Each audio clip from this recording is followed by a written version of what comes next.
Hello everyone. In this video, I'm going to introduce the first chapter of class 12 physics, electrostatics. So the first topic that we are going to discuss is electric charges and fields.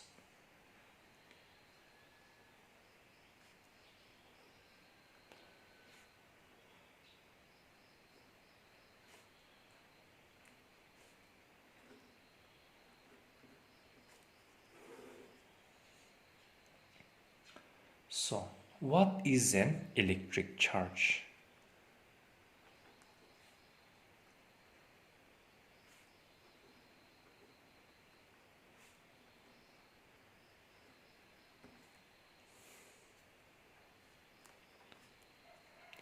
It is a property of matter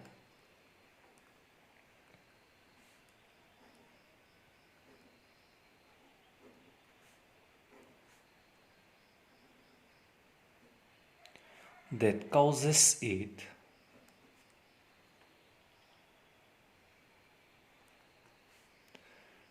to experience a force, or we say electrostatic force, when near other electrically charged objects.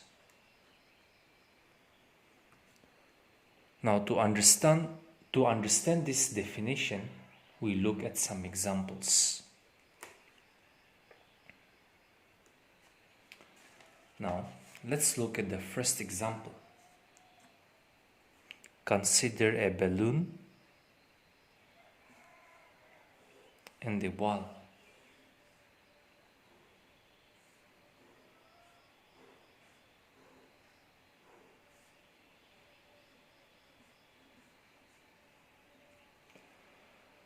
Suppose this balloon. You bring this balloon near a wall. Do you think you will be able to stick the balloon on the wall without using any external agency? Of course not. But now you take the same balloon and rub it on a towel for some time. And after that, you bring the same balloon near the wall and it sticks to the wall. What is this? Is this magic? Actually, the wall gets electrically charged by rubbing with the towel. Let's see another example.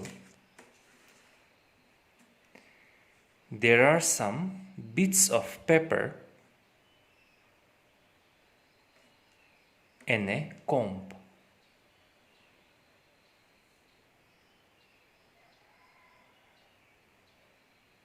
A hair comb. Now these are some bits of paper. You take a plastic comb and bring it near these bits of paper. What happens? Nothing. Now you take the same comb and comb your hair for some time. After that, you repeat the same thing. Bring the comb near the bits of paper. And this time you see that the bits of paper are dancing. That means they get attracted towards the comb. And why is it so? Because the comb is electrically charged by rubbing with your hair. Electrically charged could be positively charged or negatively charged. Now, what do you mean by positively charged? An object loses electron to become positively charged. In a similar way, an object gains electron to become negatively charged. Now, we also know like charges repel, whereas the unlike charges attracts. There are many different ways by which objects can be charged. The first method that we study is charge by rubbing. So the first method, charging by rubbing. And here I'm going to write insulators.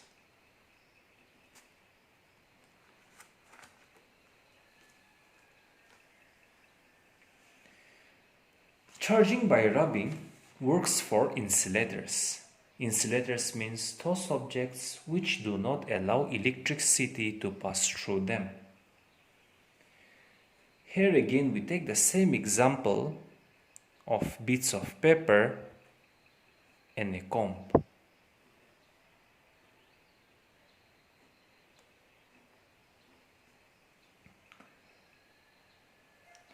Now, the comb which got electrically charged by rubbing with the hair. Now that means in this case, transfer of charge took place. But the question is, how did the transfer of charge takes place? The electrons move from hair to comb or from comb to hair.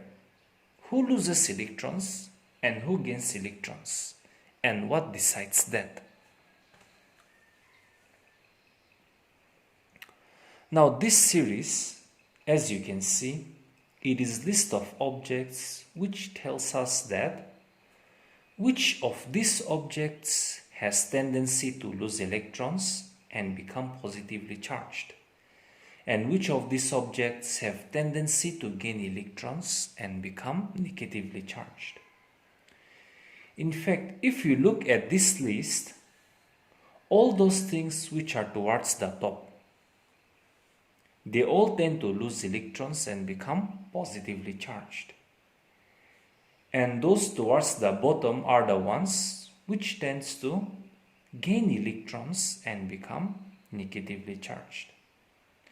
And those which are kind of at the middle are neutral, zero, no charge. For example, paper, cotton, steel, and so on, they are kind of neutral. So in this particular scenario, we are rubbing two objects. One is human hair and the other is plastic comb. As a result, we see that human hair is on the top side of the series,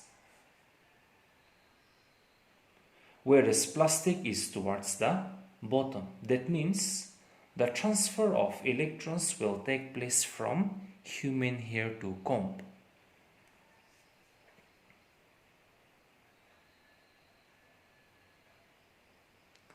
So the comb will gain electrons, and as a result, the comb will become negatively charged. The process of charging by rubbing happens only for few specific pairs of materials, because in this process of rubbing, very limited number of electrons transfer happens, because only those electrons gets transferred which are less tightly bound to the nucleus. Therefore, we need an electronic configuration that should support this. Therefore, only those elements which have that suitable electronic configuration will be charged by rubbing. Now, very important point, charging by rubbing does not happen in case of conductors.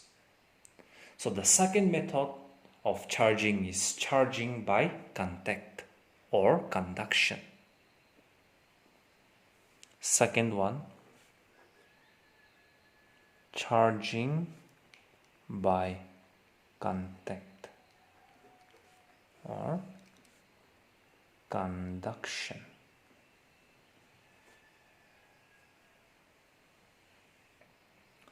Now, the second method of charging is by contact or conduction. Now, what happens in this is, if an uncharged body is brought in contact with a charged body, it gains charge. So that's the concept. Now let us take it a look on how this charging happens. Now let us suppose this is negatively charged object, and let us suppose that this one is the uncharged object. Now what happens? When I bring this uncharged object closer to this charged object, what happens? Inside the uncharged object, separation of charges takes place. Since this is negatively charged, so what happens? All the positive charges of the uncharged body comes towards this end, and all the negative charges goes to the other end. That's because opposite attracts. So the positive charges start coming towards this end.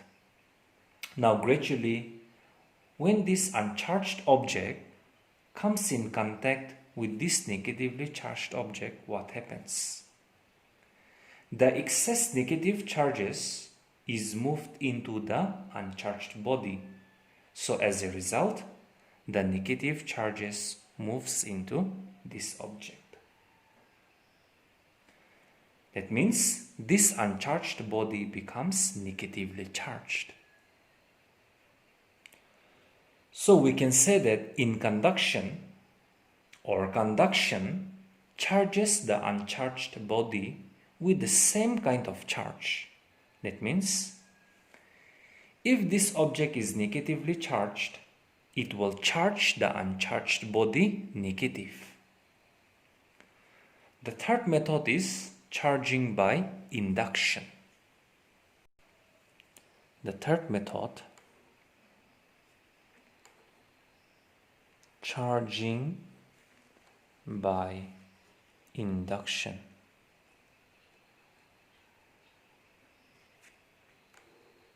Yes. In this method of charging, so the third method of charging is by induction. So in induction, the object, the uncharged body, does not really come in contact, but it comes close to the charged object. Again, let us assume that this is a charged object and this is an uncharged object. So this is a negatively charged object and this is an uncharged object. So what happens?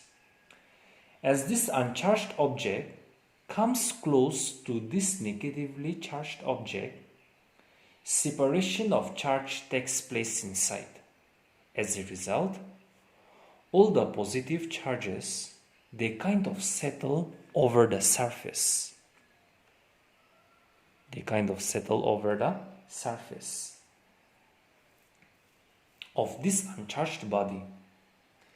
And we know that whenever we talk about the concept of static electricity, these are those charges which kind of reside on the surface of an object. So that ways we can say that in this case, this particular object becomes positively charged.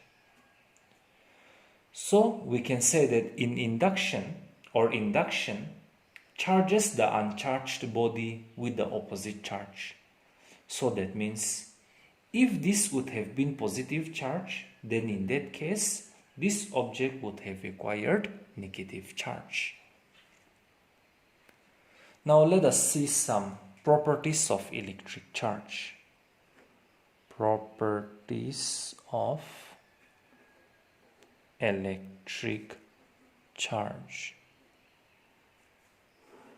The first property is additivity of charge.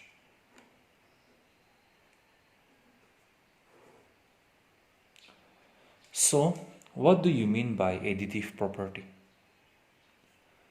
The total charge on a body is the algebraic sum of all the charges located anywhere within the body.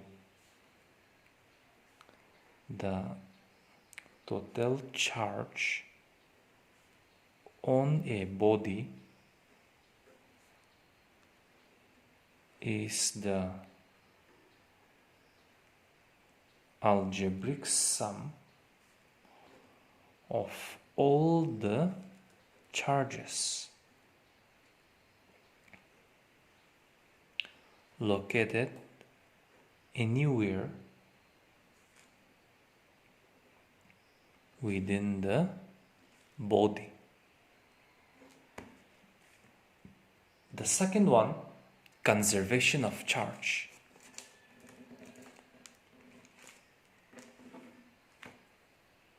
Second one is conservation of charge. Now, in an isolated system, the total charge of the system does not change or remains constant. Transfer of charge can take place, but the total charge or the net charge within the system remains constant. For example, if we talk about the process of charging of the comb by rubbing it with your hair, then in that case, the total charge before must be equal to the total charge after that. The third one is quantization of charge. Quantization of charge. If an object has charge Q, that actually means Q will be given by N times E, where E is the charge of an electron, and here N is the number of electrons that is present. In fact, all possible charges in this universe exist in this form. That is Q equals to NE, and this is called quantization of charge. Quantization of charge talks about the discrete nature of charge. Charge we often see as continuous property actually exists in discrete forms. If I ask you, what is this thing that you can see, what would you say? You will say that it seems to be a kind of straight line. But now, when we go deep into it to analyze what exactly it is, you know what do we see? We see that it is actually many cars which are standing one beside the other. Of course, it is not a perfect car, but they are cars, okay? So our perspective changed. When we were looking at the same thing from very far away, say at macroscopic level, it looked like a straight line.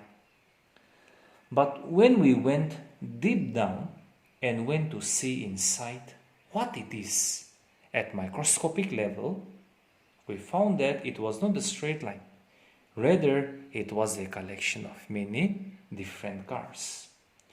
In a similar way, when we talk about charge and when we look at it at macroscopic level, it seems to be continuous, just like this. Because we often say that, okay, the charge of this object is 5 coulomb, or the charge of this body is 10 coulomb, and so on. Coulomb is the unit of charge, okay? So, the charge on the surface, okay, so it seems charge is all over and it is continuous thing. But actually, when we look at it at microscopic level, we see that it is discrete in nature. So if we say that a particular object has this much charge, that actually means it has the total charge of all the number of electrons that it has. But in any of these cases, quantization cannot be ignored. So at macroscopic level, it seems as if the discrete nature is lost, but actually the discrete nature is not lost. And obviously at microscopic level, the quantization cannot be ignored. So quantization of charge is universal. So that's all about the electric charge. So in the next video, we'll talk more about the electric fields. Okay, thank you.